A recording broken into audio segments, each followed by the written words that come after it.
जय हिंद। अभी श्रीलंका में इंडियन रूपी को चलाने के लिए वहाँ विचार किया जा रहा है और वहाँ का राष्ट्रपति जो है भारत के दौरे पर आए थे और उन्होंने इस पर पूरा विचार विमर्श किया कि जिस तरह से और देश का करेंसी का हम चलाते हैं वहाँ पर हमारा श्रीलंका में उनका कहना है उसी तरह से हम इंडिया रूपी को भी वहाँ पर चलाएंगे। अब ऐसा क्यों बोले हैं वो और ऐसा बोलने की इनका वजह क्या है, भारत वो किस लिए आए थे और क्या क्या यहाँ पर सुझाव दिया गया, क्या क्या प्रस्ताव किया गया, आइए इसको हम लोग डिटेल में थोड़ा सा समझने का प्रयास करते हैं। श्रीलंका के जो राष्ट्रपति हैं वो रानिल विक्रमसिंघे अभी 2 दिन का यात्रा के लिए भारत आए थे।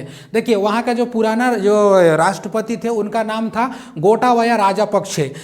अभी देखिएगा पिछला साल में ही श्रीलंका में बहुत बड़ी जो एक गृह युद्ध जैसा माहौल हो गया था, उसमें बहुत ज़्यादा उथल पुथल वहाँ हुआ और वहाँ का अर्थव्यवस्था बहुत डेंजर वहाँ खराब हुआ, जिसके कारण से श्रीलंका को बहुत सारा चीज़ों का मुसीबत का सामना भी करना पड़ा और बहुत वहाँ पर उथल पुथल देखने के लिए मिला। हालांकि भारत इसमें आगे आया था, भारत सपोर्ट किया, भारत बहुत ज़्यादा वहाँ पर मदद भी किया, इसीलिए श्रीलंका को भी याद आ गया इंडिया। और उस समय जो याद भी नहीं करता था अभी भारत को याद करते हुए आ गया 2 दिन के दौरे पर। आ करके भारत का फॉरेन मिनिस्टर से लेकर के पीएम से लेकर के राष्ट्रपति से लेकर के पूरा मिला। 2 दिन का उनका यात्रा था। अभी जो इनका पुराना ध्यान रखिएगा, इसका जो राष्ट्रपति थे उनका नाम था गोटाबाया राजापक्षे। जब वहाँ हालात बिगड़ने लगा, जब वहाँ पूरा एकदम अफरा तफरी हो गया, गृह युद्ध जैसा माहौल हो गया, महंगाई को लेकर के एकदम आसमान छूने लगा, जब वहाँ का अर्थव्यवस्था पूरा चरमरा गया, तब वहाँ के लोग पूरा उफाल में आए, बुरा बवाल कर दिए वहाँ पर। और बवाल करने के बाद वहाँ उस सरकार यानी कि वहाँ राष्ट्रपति को हटा दिया गया। उसके बाद बनाया गया रानिल विक्रमसिंघे को। इनका जो कार्यकाल अभी ध्यान रखिएगा सितंबर 2024 तक इनका कार्यकाल रहेगा,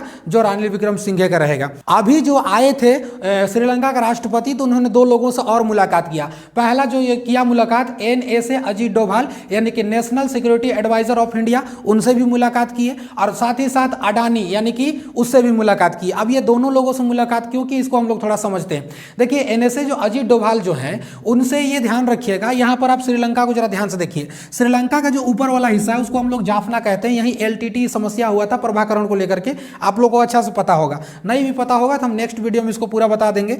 आप नीचे आइएगा ना तो यहां पर आपको मिलेगा, ध्यान रखिएगा, हम्बनटोटा बंदरगाह। हम्बनटोटा श्रीलंका का निचला वाला जो बंदरगाह है उसको हम लोग कहते हैं हम्बनटोटा बंदरगाह। इसमें ध्यान रखिएगा चीन जो है, ये चाइना जो है यहां से अपना खुफिया जो जहाज है उस जहाज को ला करके यहाँ छोड़ देता है और यहाँ रख देता है, और जितने भी मतलब इंडिया से करीब इनको जानकारी लेता है और इंडिया से करीब जानकारी लेकर के ये वापस चला जाता है। अजीत डोभाल का साफ साफ कहना है श्रीलंका को कि अगर यहाँ पर चाइना अपना जहाज को लेकर के यहाँ पर आता है हम्बनटोटा बंदरगाह में और ला करके जब रखेगा, तो आपको ये हम मतलब बता रहे हैं कि आप कभी भी चाइना को हमारे खिलाफ में, हमारे विरोध में इस सब जहाज का, यहाँ पर खुफिया जहाज का आप प्रयोग नहीं करने देंगे। अजीत डोभाल इसको साफ लफ्ज में कह दिए हैं कि आप जब भी यहां पर आएगा चाइना का जहाज या यहां पर रखा हुआ है खुफिया जहाज, तो आप इसको भारत के खिलाफ इसको आप प्रयोग नहीं करने देंगे। ये पहला चीज है। इसीलिए जो है क्योंकि चाइना जो था ना 99 साल के लिए इसको लेकर के रखा है, ध्यान रखिएगा, हम्बनटोटा बंदरगाह को, और ये जब भी आता है तो भारत के खिलाफ यहां पर कुछ ना कुछ करने की कोशिश करता है।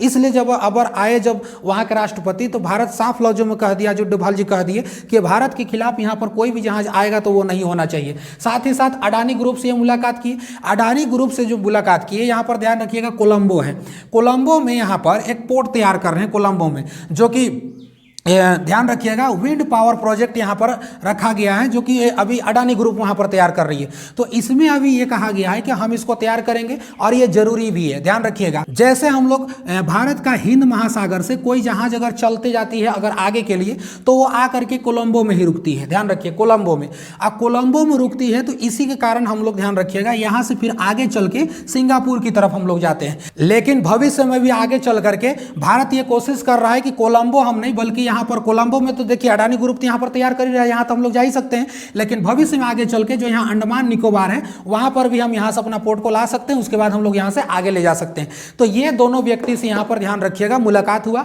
और दोनों ने अपना पक्ष रखा था। श्रीलंका ध्यान रखिएगा अभी इंडिया रुपया को श्रीलंका अपने देश में चलाना चाहता है। ऐसा क्यों करना चाहता है? श्रीलंका को आपको पता होना चाहिए कि श्रीलंका एक टूरिस्ट कंट्री है, सर्दी में बहुत ज्यादा वहाँ खूबसूरती हो जाती है और वहाँ चाय के उत्पादन बहुत ज्यादा होती है। चाय के उत्पादन भारत में भी होता होता, लेकिन चाय का उत्पादन भारत में होने के साथ साथ खपत भी ज़्यादा है, चूँकि श्रीलंका में उतना ज़्यादा खपत नहीं है। भारत में तो लोग सोच रहे हैं एक कटोरा चाय दलीदर की तरह सब पीता है, इसीलिए यहाँ चाय की खपत हो जाती है और वो निर्यात अच्छा से कर लेता है।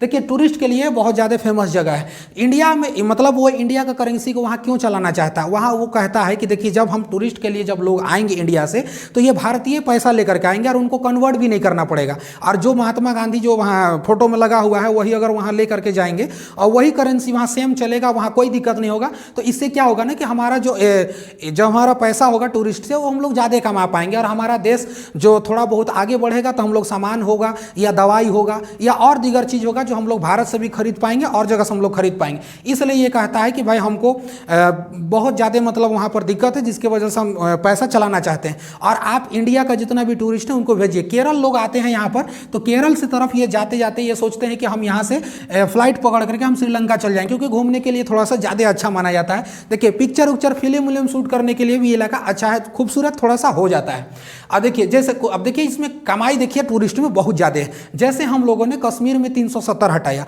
कश्मीर में जब तक 370 लगा हुआ था तब तक किसी भी तरीका का कोई आदमी वहाँ आना जाना नहीं था। जैसे ही हम लोगों ने 370 वहाँ हटाया, वहाँ पे लोगों का पलायन हुआ, लोग वहाँ पर आने जाने लगे, लोग वहाँ पर जा करके बहुत ज़्यादा मतलब घूमने के लिए विजिटर के तौर में गए, और कश्मीरी लोगों को वहाँ पर बहुत ज़्यादा फ़ायदा हुआ। भारतीय लोग जब वहाँ पर गए, अब भारत का तो हिस्सा ही हिस्सा, लेकिन वहाँ पर तो पहले जा नहीं सकते थे, लेकिन फिर भी जब यहाँ लोगों का आना जाना हुआ टूरिस्ट के लिए तो वहाँ के लोग बहुत अच्छे खासे हो गए। और देखिए टूरिस्ट ऐसा चीज़ होता है ना जहाँ लोग मतलब लोगों को आकर्षित कर देता है, और लोग वहाँ जाते ही जाते हैं, और जो वहाँ स्थानीय लोग होते हैं उनका अच्छा खासा इनकम हो जाता है।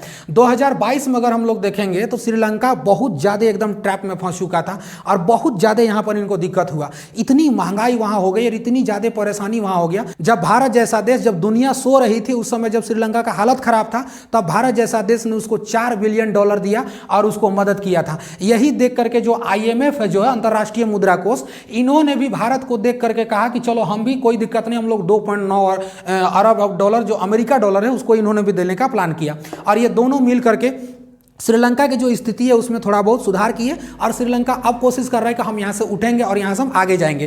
देखिए जाते जाते भारत एक तरह से संदेश भी इसको देते गया। देखिए यहाँ पर जो श्रीलंका में 1987 में एक वहाँ की संविधान के हिसाब से 13वें संविधान संशोधन किया गया था। इसमें कहा गया था कि ये जो तमिलनाडु के जो तमिल भाई हैं वो श्रीलंका में रहते हैं। देखिए श्रीलंका की स्थिति बहुत दयनीय है, वहाँ पर जो सिंगली यानी कि बौद्ध हैं उनका आबादी बहुत ज़्यादा है, लेकिन वहीं पर जो अल्पसंख्यक के जो तमिल लोग हैं उनकी संख्या बहुत ज़्यादा कम है। इसीलिए भारत सरकार यहां पर खास निर्देश दे करके गई है कि आप जो 1987 में जो अपने संविधान के अंतर्गत, श्रीलंका के संविधान के अंतर्गत आप 13वें संविधान संशोधन लाए थे, उसमें तमिलों को सरकार यानी कि सत्ता में आप आने के लिए आप वहां पर प्रोत्साहन कर सकते हैं, लोगों को वहां पर आप छूट दे सकते हैं, आप उनको बहाल कीजिए, क्योंकि वहां पर किसी भी तरीका से तमिलों को नहीं बनने दिया जाता है, बहुत वहां पर दिक्कत होती है। तो सरकार इसको कहा कि आप 1987 में जो लाए थे, जो अभी तक नहीं हो पाया है, उसको आप पहल कीजिए, और वहां के जो तमिल हैं उनको थोड़ा सा आप राहत दीजिए, क्योंकि वो हमारे देश के वहां पर भी गए हुए हैं और बहुत ज्यादा। इसी कारण ध्यान रखिएगा यहाँ पर LTT जैसा समस्या यहाँ पर देखने के लिए मिला था, जो कि प्रभाकरण यहाँ पर उभरा था, बहुत जबरदस्त यहाँ मामला था। तो अभी श्रीलंका भी दिमाग लगा लिया है, कह रहा है कि चलो दुनिया कोई नहीं साथ दिया था तो हमारे साथ में इंडिया खड़ा हुआ था। अरे भाई भारत सबके साथ में खड़ा होता है, तुम अच्छा से रहोगे पड़ोसी तब तो समझ में आएगा ना। याद रखिए वही अभी अफगानिस्तान जो तालिबान और जब वहाँ पर आए थे तो वहाँ पर खाने पीने को बहुत ज़्यादा दिक्कत हो गया, तो भारत ने गेहूँ पूरा का पूरा वहाँ पर निर्यात किया था और वहाँ पर भेजा था पूरा। और मदद किसका नहीं किया गया, सबका मदद किया गया, लेकिन तुम रहोगे अच्छा तब ना। अब बताइए हमन टोटा तुमने दे दिया है चीन को बैठा रखे हो, एक तो 99 साल के लिए तुम लीज पर भी इसको दे दिए हो, तो ये कहीं ना कहीं हम लोग के साथ भी थोड़ा सा दिक्कत हो जाता है। तो ऐसा नहीं करना चाहिए, क्योंकि देशों को भी याद रखना चाहिए। आप अपना ध्यान रखिएगा, आप कुछ भी बदल सकते हैं लेकिन आप अपना पड़ोसी नहीं बदल सकते हैं। आई होप आप लोग इसको थोड़ा समझे होंगे, और जो भी इसके बारे में नया अपडेट आएगा इसको हम आगे आप लोग को देंगे, और जो भी आप लोग का भी राय होगा कमेंट कीजिएगा। मिलेंगे नेक्स्ट क्लास में। जय हिंद।